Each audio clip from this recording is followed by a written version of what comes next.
Halo, Assalamualaikum warahmatullahi wabarakatuh. Kali ini saya mau rakit PC gaming yang bisa dibilang punya teknologi terkini tapi harganya gak bikin sakit hati. Nanti deh kita kupas buahnya. Partnya satu persatu. Jelasnya bantu support dulu channel ini ya, biar semakin maju dan semakin dikenal di segala penjuru. Gak cocok. Di penjuru Indonesia maksudnya, atau malah dunia. Amin. Perakitan PC kali ini semuanya serba merah ya. Ya tahulah sendiri, kubu merah dipilih karena buat menekan dana. Tapi harus diingat, part yang digunakan gado-gado, ala sambalado. Ada yang baru dan ada yang bekas. Jelasnya bukan bekas maling, tapi bekas pemakaian. So harap dimaklumi kalau sebagian partnya susah dicari. Ya paling kalian cari alternatif sendiri ya. Kalau ternyata saya nggak nemu linknya. Dan kebetulan part di sini adalah pilihan user sendiri nih. AMD Ryzen 3 3300X 3,8 GHz up to 4,3 GHz 4 core 8 thread, harga bekas 1 juta rupiah.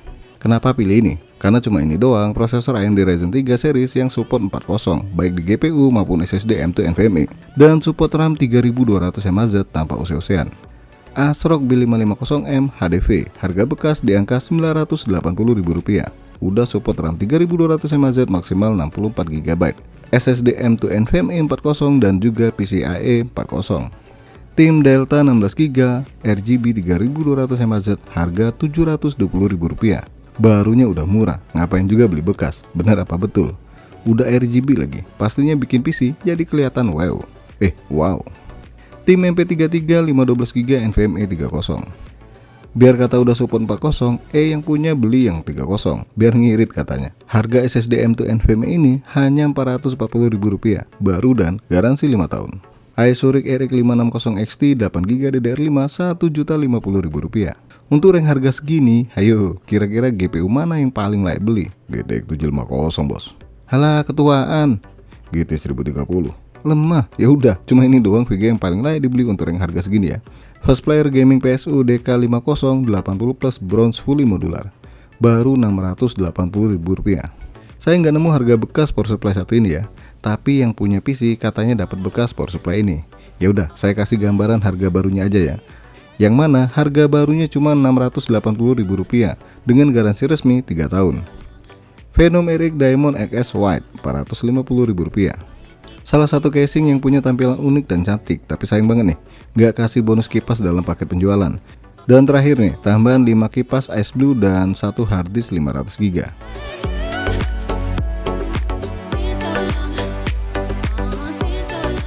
Lantas berapa total PC rakitan kali ini?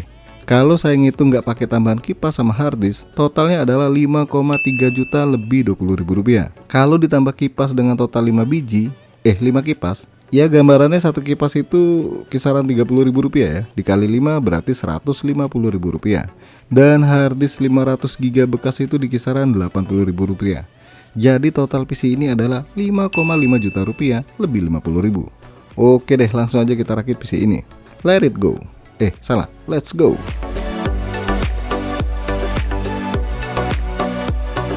Seperti biasa, kita bakal pasang prosesor dulu. Karena kondisi bekas, pastinya kita butuh pasang pasta ya.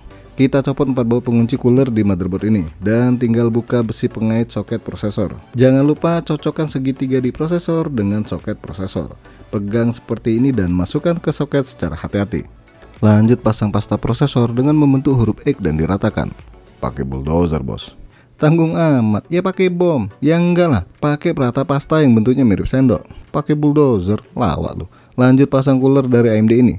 Posisi tulisannya ada di atas ya, biasanya sih sebelah kiri. Yang ini ada di atas. Tinggal kunci 4 baut pengunci cooler sampai nggak mau muter lagi. Dan terakhir pasang power 4 pin prosesor ya. Lanjut pasang SSD M2 ke motherboard. Tinggal disesuaikan dengan soketnya, dorong dan kunci dengan baut yang udah ada di motherboardnya. Jangan tanya lagi nih, ini baut dapat dari mana? Dari motherboard. Karena slot RAM cuma 2, ya 2 pengunci slot RAM-nya dibuka ya. Bagian kanan aja ya, yang kiri udah fix. Dan pasang RAM dengan mencocokkan pin di RAM sama di slot RAM. Lakukan hal yang sama untuk RAM keduanya. Bagian ini udah kelar.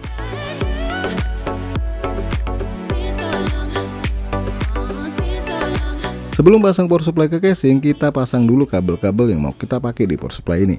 Untuk pasangnya sih nggak gampang ya. Susah. Kebalik, maksudnya nggak susah sih, gampang. Tinggal kalian pasang kabel konektor 24 pin motherboard yang dibagi dua nih. Bisa dilihat di video. Kemudian pasang power VGA, power prosesor 8 pin, dan terakhir peripheral macam kabel power SATA dan kabel power molek 4 pin. Lagi-lagi bisa kalian lihat di video ya. Lanjut, kita siapin casing Venom Erect ini. Sekarang kita pasang back panel ya. Seperti biasa, pasangnya tinggal didorong semua sisi biar terkunci back panelnya. Kemudian kita pasang power supply-nya. Jangan lupa siapin 4 baut pengunci seperti ini ya. Untuk posisi kipas power supply itu menghadap ke saya ya. Maksudnya menghadap ke depan, bukan ke belakang. Kalau belakang nyedot apaan? Hampa dong. Lanjut kunci power supply-nya. Setelah pasang power supply, masukkan dulu kabelnya. Karena kita mau tidur. Casingnya mau ditidurin. Biar enak masang perangkatnya. Angkat motherboardnya, masukkan secara perlahan dan tinggal dipasang 6 baut pengunci motherboard.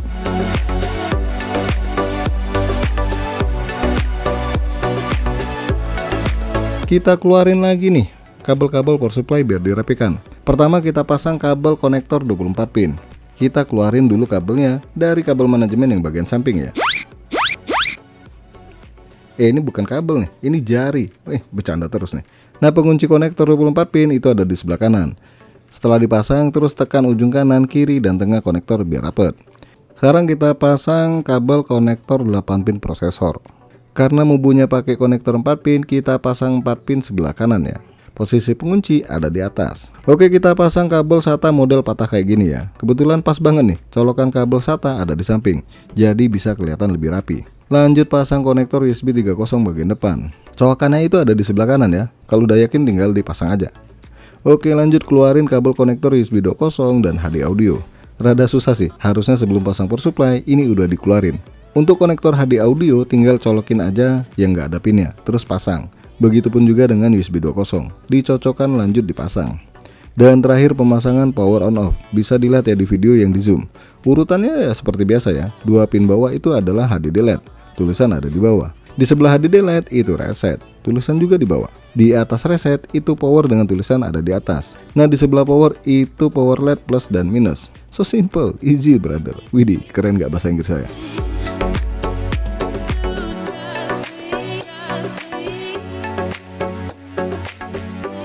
Oke, lanjut pemasangan 5 kipas di casing ini. Pertama dan paling enak yang dipasang ya kipas di bagian belakang dulu.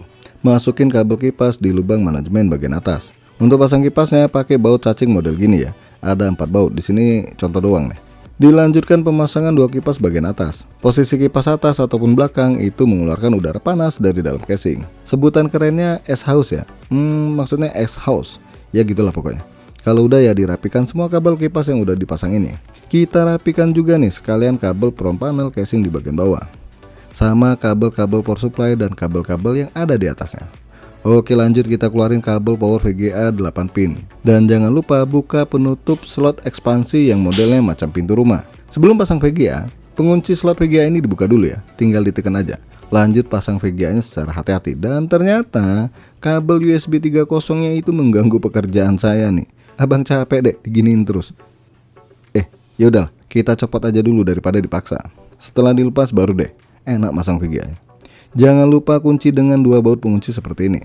Terakhir pasang kabel power 6 pin VGA Erect 560 ST ini. Posisi pengunci konektor ada di bawah ya, jadi kebalik gini masangnya. Kalau udah ya rapikan kabelnya dan pasang kembali konektor USB 3.0 nya. Oke, lanjut pemasangan 2 kipas bagian samping. Nah, posisi kipas ini lagi-lagi fungsinya untuk mengeluarkan udara panas dari dalam casing. Keluar terus bos, nggak ada yang masuk. Ya gimana ya, di casing ini untuk memasukkan udara segar dari luar itu cuma bagian bawah. Lah yang punya beli kipasnya nanggung nih. Ya udah deh, kita pasang yang keluar aja dulu. Ntar sisanya nyusul. Oke, lanjut kita gabung semua kabel molek 4 pin 5 kipas ini. Kalau udah digabungin baru deh dicolok ke molek 4 pin power supply. Langkah selanjutnya ya rapikan semua kabel-kabel nih. Salah satu proses yang memakan waktu ya. Ya monggo dilihatin aja videonya pakai super speed.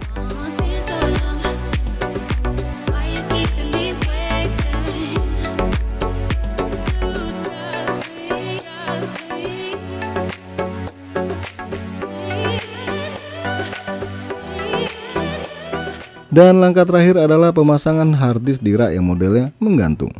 Jadi ingat gantungan baju. Buat pasang harddisk, posisikan lubang baut harddisk dengan raknya. Ya tinggal kunci harddisknya dengan baut baik kanan dan kiri. Kalau udah kelar ya tinggal kaitkan ke casing. Jangan lupa nih, dipasang 2 baut pengunci rak di casing. Dan pasang juga kabel power SATA dan SATA-nya. Kelar bos. Lah, Kan terakhir, ya kelar dong. Dan beginilah hasil perapian kabel PC rakitan kali ini. Gimana? Cukup rapi ya di bagian belakang? Atau malah kelihatan numpuk di salah satu area? Dan inilah penampakan bagian depan. Yang depan lumayan rapi ya. Yang penasaran performa gamingnya dan juga sedotan listriknya, tonton aja di akhir video.